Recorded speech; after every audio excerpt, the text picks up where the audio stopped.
That's good.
right now is bad timing for me. Could you call me back? Maybe leave a message. Talk to my mom for a few minutes. Maybe we could circle back and find a time that works for both of us. All right, let's do it. All right, let me quit while I'm behind. At least you're honest. All right. Yeah.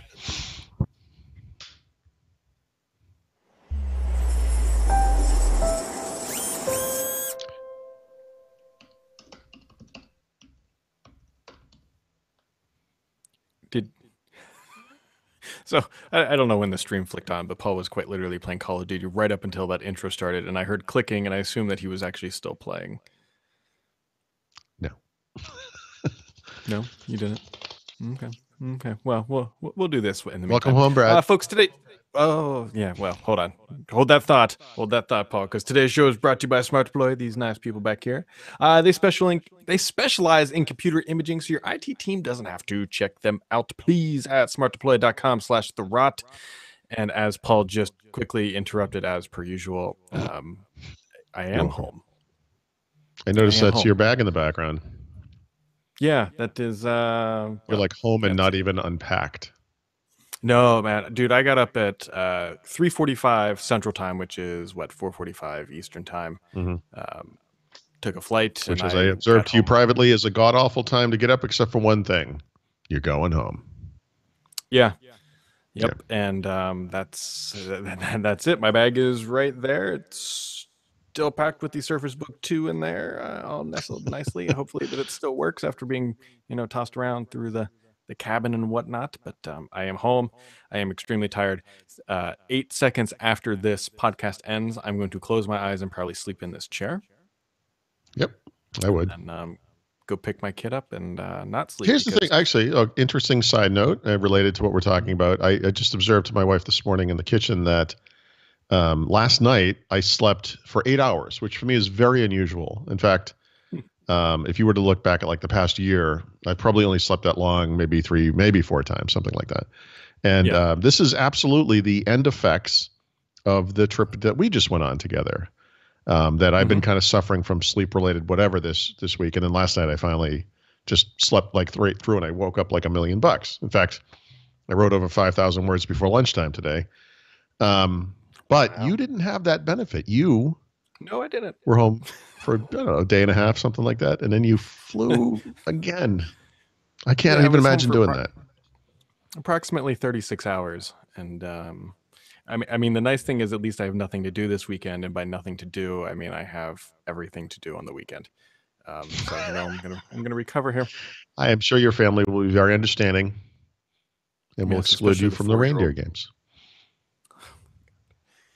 Paul, I do have some beef to bring up with you. I was looking at your most recent premium Ask Paul Anything post, and I believe in there you wrote that you actually said that you have a good sense of direction. Yeah, I'm going to just point out that phrase occurs approximately 3,950 words into a 4,000-word article, and I was positive you would not see it. Positive. Just positive. I'm like, he's flying home today. I could throw in this thing and he will not see it, and I will never have to deal with the repercussions of it. Yeah, no. I was browsing it, and I think I have some documented evidence. Now, granted, I will fully admit that I do slice and cut some of this together to make us look a little more goofy and lost.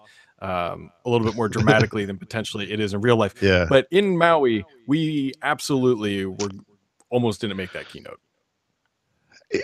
In our defense, and you can look at a map of this place, right? It's a complex looking thing, No?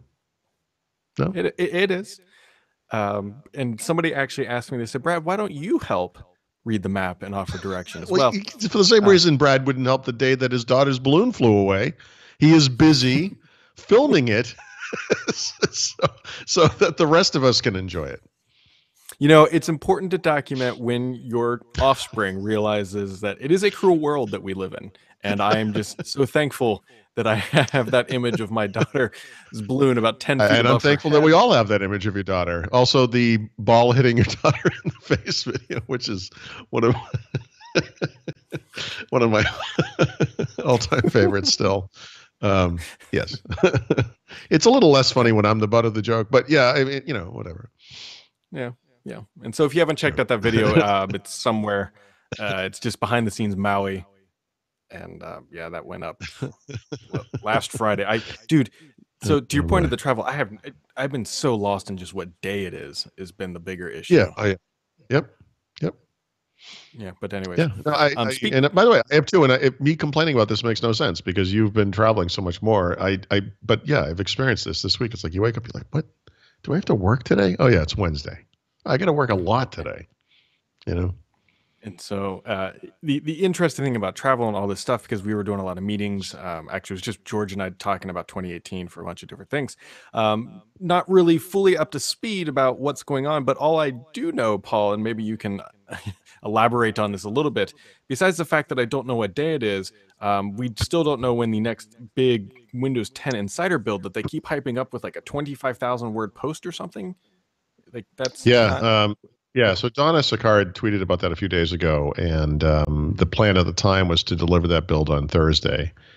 And then Thursday came, and they realized they weren't going to be able to do it. And so what they said was it will be next week. So whenever this thing hits, it will be obviously the last build of the year. I mean, that makes tons of sense. But apparently it's like a big bang release. And it just occurred. I've asked this question a couple of times rhetorically, either on a podcast like this or in writing. But remember when Terry Myerson wrote an email to insiders about the coming two big features that were going to be like the next build or whatever, sets and timeline. We've known about timeline, so that one's kind of well understood. But then there was this controversy around sets because they were going to do A/B testing essentially and not let everyone get it. And everyone was all kind of burned about that. And the question I asked at the time, and still ask, frankly, is why would they announce this in an email? Like, they've never done that before, But Here's my theory now, Brad. I think this is kind of supported by the timeline, pardon the pun, which is that we're getting actually pretty close to the release of this thing. We're well past the point where they would have held an event at which they would have described what's new in this release. I think that email essentially is these are the big features in this release. And some people, Mary Jo said this, certainly, I don't know who originated the idea, but there's been kind of a theory or a rumor or whatever that this release will be focused on productivity. And when you look at those two big features, timeline and sets, whether or not they do occur in this release, I mean, that's the other story with sets, obviously. It sort of supports that notion. So I think again, this is just a guess, a kind of speculation, but it seems to me that this release we're about to see is going to mark most of what we're going to see in the next release. I think that's the point. And they're going to say, yeah, between that heads up that Terry gave and the more detailed blog post that Brandon has written, this is the next release of Windows 10. So I think that's what's happening. So, yeah, sorry. Yeah. I will. I'm going to put this stake in the ground, Paul, that if Cloud Clipboard is not part of this release, I'm going to have to burn your house down. I don't want to do it. Yeah, I understand. I really just kind of got this house the way I wanted it, so I'd appreciate if you could choose a different target. But I think the other thing that's kind of interesting, and I did write this, I think, yesterday or sometime this week, is that, because we had this conversation on the podcast when you said Raphael had posted something about sets maybe not being in the next release, and I later talked to him about, and I looked at what he had written, and I also looked very closely at what Terry had written in that email. And what I found is that actually it's very subtle, but way at the end of that email, he actually does sort of say something to the tune of this may not appear in the next version. It's the first time they've kind of acknowledged something like that. Also, it is literally the first time in the Windows Insider program that they have explicitly said, we're going to test a feature. It may not be in the next version. And if you think about what the Insider program is, to date, it has always been about testing what's in the next version. In fact, in the past, when they've done things like said, we're going to put my people in the creators update, and then they realized they're not going to be able to do it, they didn't allow us to test it. I mean, the code was kind of hidden in there for a couple of builds, but they took it away and they stopped working on it. And we didn't test that until we started testing the fall creators update when that feature did appear. So this marks the first time where they have kind of explicitly said, you guys are gonna test a feature. It may not be in the next version, And that's an interesting dynamic when you think about it. Because I would say to date, any given Windows Insider build, I don't think anyone ever thought of this differently, represented some number of features that will be in the next version. At least that was always the plan. Sometimes it didn't work out that way, but I feel like something has changed. Yeah. Yeah. No. I mean, I follow you, and I follow what you're saying. It's I'm not a big fan of uncertainty, and I don't think many people are. And I think that's kind of what's kind of like pushing me off about this is like they're talking about stuff, and it's, do they truly know when it's going to launch? And I guess maybe it's fair to them that they're being honest. Like, we don't really know if it's going to make it, but at the same time, you kind of feel like this is a massive enterprise who's been building software for 30 years. You'd think they'd have no idea what processes. They're doing. Yeah. Okay, so this was in that premium article you were referencing earlier, the Ask Paul article. And I would say to anyone watching this or listening to this to do this right now. Go to apple.com, find the page that describes macOS High Sierra. Just find it and look at and read it. And what you will see, and whether, I don't care if you like macOS or not, I don't really care for it personally, but look at what they did in this update, which is a once-a-year update to macOS. It's a legacy desktop operating system. It's a mature code base. And look at what they added to it in this version. It's a lot of fundamental stuff, a lot of low-level technologies, a lot of things that are not so much fit and finish from a UI perspective, although that stuff is there. It's more like fit and finish from a technology perspective. It's exactly what I want Microsoft to do with Windows 10. Now, go back and compare that to this. I hate to say it because I love the people that I know in the Windows Insider program at Microsoft. I think they're good people. They intend well or whatever. But there's a real half-assery occurring with Windows development right now that bothers me at a deep level because I care about Windows way more than I care about any of this other stuff. And when, you can pick something innocuous like Fluent Design System. We're going to implement this over time. So little bits and pieces of the OS are going to get like a UX upgrade with translucency and stuff.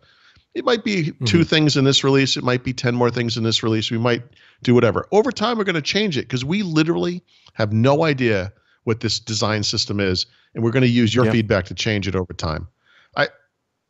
I'm sorry, but I would like to think that the people designing and creating Windows have more of a handle on such a basic thing as this.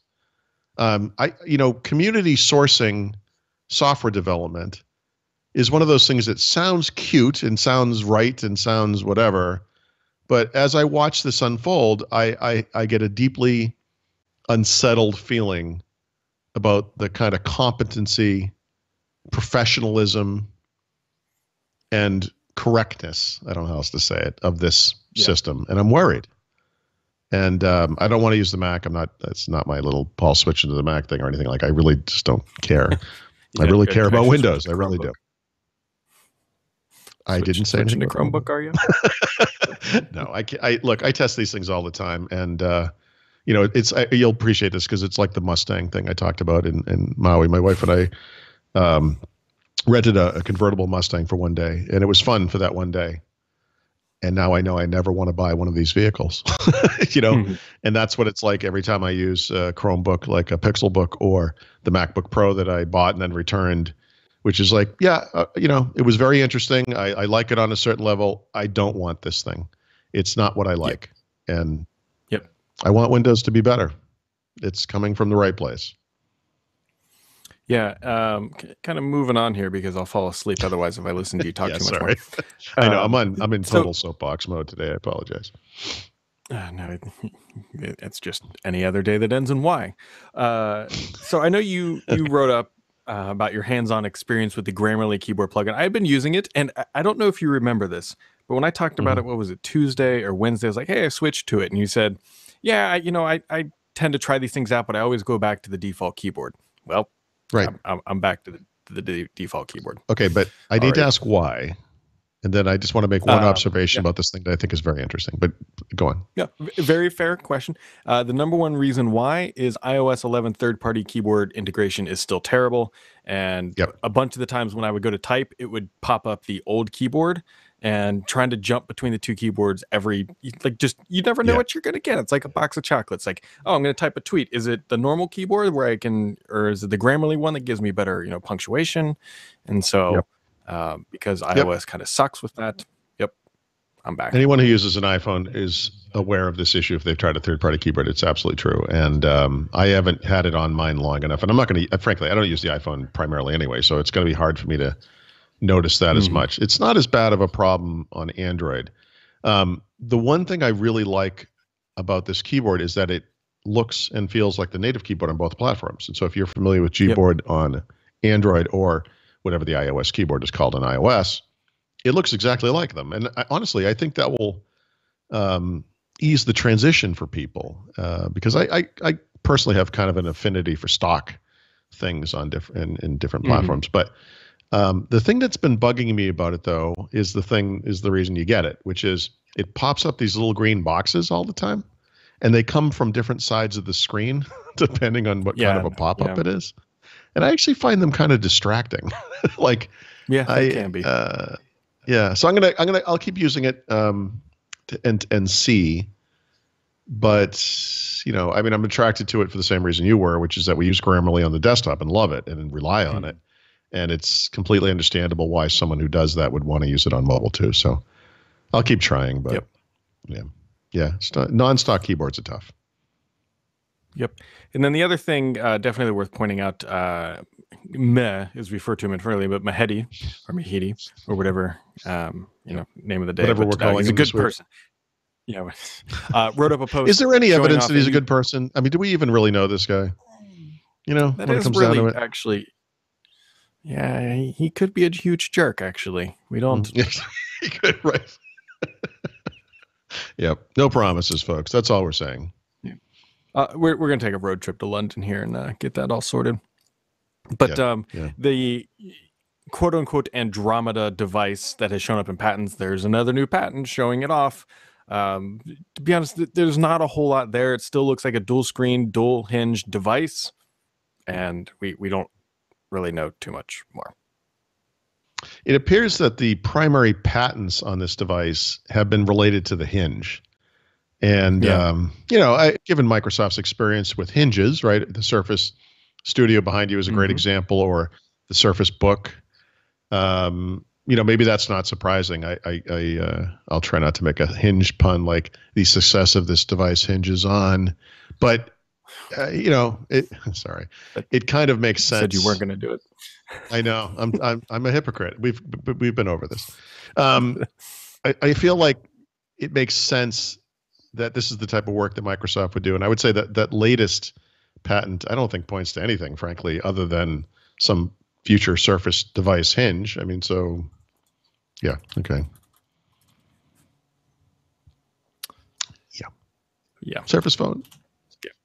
Surface confirmed, Paul. Surface phone confirmed for 2018. Woo! You heard it here first, folks. Paul. No, you didn't. That's the sad thing. That's what's wrong with the internet. Oh gosh, let's knock this one out here. Don't you like how I do that? How I'm able to make that not have the screensaver on there? It's fairly impressive. It's sad that you don't have like a 55-inch 4K display to use for that purpose, but it's pretty good. Really? that one hurts. That one hurts in the heart. But anyway, so folks, if you work in IT, if your business is expanding, you're adding new hardware, you're rolling up to Windows 10. These guys can make it a little bit easier. These guys are Smart Deploy. You can check them out at smartdeploy.com, and they've got a lot of good stuff to make this process a lot easier. Basically, if you've got hardware and you need to update it, maintain it, refresh it, Smart Deploy's got you covered. They've got this patented driver injection technology that brings everything you need with it. Like, it's realistically, they take the pain out of deployment and they make it pretty freaking simple. Best thing is they use wizards, and it's all point and click, and you can do everything you need, and it's just really simple and makes a bad process good and fun again. Save time, save headaches. Check them out. smartdeploy.com/Thurrott. Go grab those licenses and you get 1 year of free support. It's definitely worth checking out. That's smartdeploy.com/Thurrott. And speaking of Thurrott, he's still here, isn't he? Unfortunately. Sorry. I got excited when he pointed at the screen and said these guys could help, and I thought you meant us, but you were talking about Smart Deploy. Oh, no. Paul, we try to help every Wednesday, and we fail dramatically. We try. Oh, man. We do, and we fail miserably. But you know what? That's what we're here for. Quick side note, PUBG, which I can't really recommend yet. I don't know if an update has come out for that. Has hit 1 million at least sales on the Xbox platform. So people are buying it. I don't know if they're enjoying it, but they're definitely buying it. That happened in days. Yeah. That's pretty good. Yeah, I mean, there was a lot of pent up demand. So maybe I should give it another spin here, but I don't know. I would the first run. Yeah, that's probably. I'll try it. I should try. I haven't gotten it yet, but I should try it on the Xbox One X and see if it's acceptable. You should. I mean, well, there's a lot of issues. If you haven't read it yet, you can go read my fascinating post about why I played a couple of games and wasn't really loving. Yeah. Well, I was more talking to the audience out there. Gotcha. Right. Sorry, I forgot this isn't just you and I talking. Okay. Yep. Which could be dangerous, frankly, but this isn't. Sometimes we have to remind Paul this isn't a Skype call, right? And then, there are actually quite a few people. It's a private watching. Skype call. This is us at our best, just knocking this stuff out. But God, I am delirious, I think is the best way to. Yeah. Now you know how I feel every day. That's fun. I got nothing. I got nothing other than it's okay. You'll think of it. You'll wake up in the middle of the afternoon and be like, "This is what I should have said." Well, no, I was actually more looking at OneNote, and it now says it's syncing, but it's only been open for 45 minutes. It's like permanently syncing. It's like the Titanic at this point. I don't know what it's doing. Anyways, folks, it is Friday, and on Friday we take a look back at some of the comments, the better stuff of the week. If you wrote a comment actually in the last 12 hours, it's not going to be in here, but because I built all this stuff before I got into the plane earlier today. But Paul, you wrote up a post earlier this week about how Edge is, lack of better terms, it is a disaster.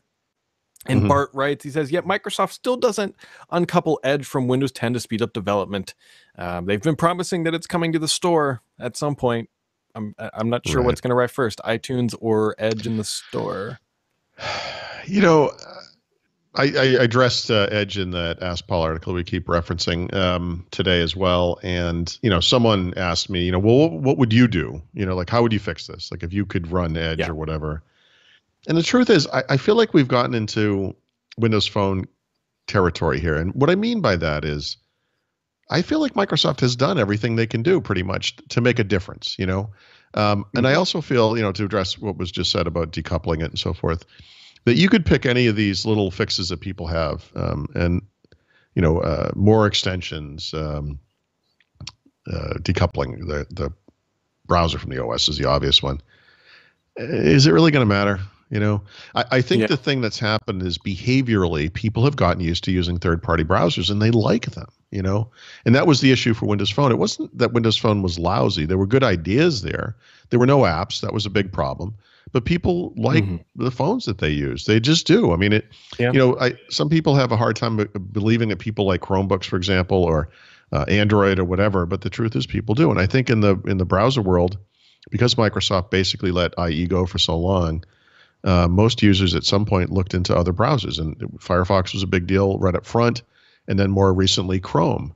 And the problem for Microsoft today, being on the other side of this equation, is that they have to make something that's better than what's out there. And how do you do that when these other browsers are being actively developed and delivered Sure. to hundreds and hundreds of millions of people who love them and have all their personal data in them and are used to the way they work. I think these people will buy a new computer at some point, and the first thing they're going to install is Chrome. You know, and Hmm. it's hard to overcome that behavior, even when you bundle, as Microsoft is doing, the product into the OS. It's just, I just think we're in a different world, and I think the mobile web browser parallels kind of hold up. Yeah. The other thing too is that um, Edge feels like I hate using this Wayne Gretzky comment, but you know what? They're skating to where the puck was, not where it's going, Yep. and that's kind of hard because, to your point, Firefox and Chrome are being actively developed right now, right? They're Yeah. adding new features that'll ship in the next 6 weeks, and so Edge is Yep. trying to play catch up. And every time a new version of Chrome comes out, it's one more feature they've got to build up uh, Yep. to That's at right. least be comparable. So, yeah. This argument comes up a lot in tech. I argue a lot about Google and the pricing of their devices. You know, and it doesn't Mhm. matter if Pixel 2 XL is better, worse, or indifferent compared to a Samsung Galaxy S8 or a Apple iPhone 10 or whatever. You can't justify that level of pricing when you're the newcomer in this market and you're untested and unproven and unknown. And Yep. that was this kind of falls into this category. It's easy enough to test a browser, but it's Hmm. like Windows Phone in the sense that when that one thing you want is not there, and that one thing could literally be Yeah. um, an extension, it could be a feature like web notification support or whatever it might be. You just say, well, I don't have to stop trying. Why would I hurt myself to use this thing when the thing I am already Hmm. using works perfectly well? It's Yep. a hard thing to overcome. The next comment comes from, and I like this guy's name, but it was on the where Microsoft didn't promise sets for the next version of 10, Windows Yep. 10. His name is King Nerd the Third. He writes, he said, I think it's a good thing there's no timeline at the moment for when these features will be added. He said, look at my people. It was promised and delivered, and when it was promised and delivered when it was promised, but it was delivered unfinished. I say finish timeline and sets, and then release them when that happens. And so I, I, Wow. I can't disagree that release the product when it's finished, but then also don't announce it until you know you're going to be able to hit that timeline. So I don't know. Pardon the pun. That's kind of That's yep. interesting. That's an incredibly astute and intelligent observation, and which is kind of bothering me because you actually picked two things this week that are good. And that means that you did something right. But anyway, the problem the problem with timeline, which is the problem with my people, which is the problem with the hub strategy that Microsoft had with Windows Phone, is great idea, but it requires third-party buy-in. And this is the Hmm. area where Microsoft has kind of failed. And again, it's not their fault explicitly, but they've had a hard time attracting major third-party support for these initiatives. So, for example, my people, to use the example he provided, is an interesting Hmm. idea. It's a people-centric thing. This is an idea Microsoft has been working on since Windows Phone. As of today, to my knowledge, it still doesn't work with any important third-party services. And so your ability Yeah. to communicate with your friends, your people, is basically relegated to email through the mail app, communications through Skype, and what's the other one? I think that's it. That was the third one, but I can't remember what the other one is. Hmm. It's basically the built-in apps in Windows 10, and so it's really limited. And I think, again, as with Edge or with Windows Phone or whatever, I think a lot of people will look at it and say, "What is this?" and say, "Oh, yeah, you know," and that's the end of that. Timeline. The reason it Yeah. was One. delayed from the creators update to the current release, by the way, was that it requires that Mhm. third-party support, and that was never going to happen in that time frame.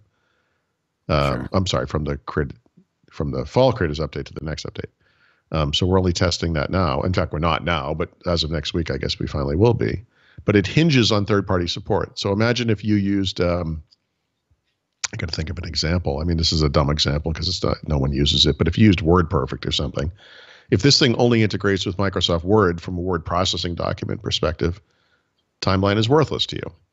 And Hmm. that's kind of the problem. It needs to work with all of the stuff that you use for it to be truly valuable. Yep. Yep.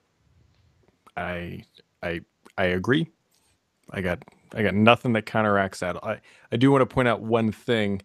Kind of you were hitting on it, and then I don't know whatever, but it reminded me of when I was flying today. Delta Mm-hmm. now lets you do chatting for free over their Wi-Fi, so you don't have to pay for GoGo. But the only apps they let you use are iMessage, WhatsApp, and Facebook Messenger. Oh, jeez. Wow. And what major messaging solution does that leave out? Yeah. I mean, this kind of thing just chips away at all the stuff that we use, doesn't it? I mean, it's one example, but it's tough. Yep. So you can go look at it. I tweeted out a picture of it because I saw it and I was like, oh, that is kind of, I mean, granted, it is kind of nice. You can text message or iMessage, I should say. But then I was like, well, Skype's not on there. Whoops. Is that list of apps, are those all text messaging apps that also support messaging over IP? Is that the common element there? Yeah, or is it just... I don't think you can actually text message. You can only use these messaging apps. Okay, so it's like the internet-based messaging. Yep. Well, that's all Skype is. Yes. So, hello, anybody? Yes, hello, darkness, my old friend. Ah, man. King. Yep. Oh God, King Nerd the Third. Which again, best name I think on the site. Awesome name. Yep, awesome. He just said my day has been made. He's actually in the chat room, so that's amazing. Oh, that's funny. That's the best name I've ever seen by far. Yep. You know what's also going to be amazing here, Paul? You taking a nap? Yes. You got anything else for today? Yeah, let's drag it out because I know you want to sleep. No, I got a bunch of I've got an interview to transcribe that I hope to post soon. I've got a bunch of hardware reviews. I've been doing battery life tests all week. That's usually the final stage for me. So I would say over the weekend and over the next week, I hope to post and kind of catch up on a little bit the hardware stuff. So I won't belabor the point, but I have been working on it. And now you're going to solve a Rubik's Cube. Like on the air, it's like, yeah. Well, you wait. What do you think? Yellow or blue? Yes. Oh, God. Orange. Folks, today's show is brought to you by Smart Deploy, hardware independent imaging software for businesses with 50 to 50,000 users. Check them out at smartdeploy.com/Thurrott. Also, there's a couple ads right around these podcasts. And if nothing else, Paul, have yourself a wonderful weekend. You too.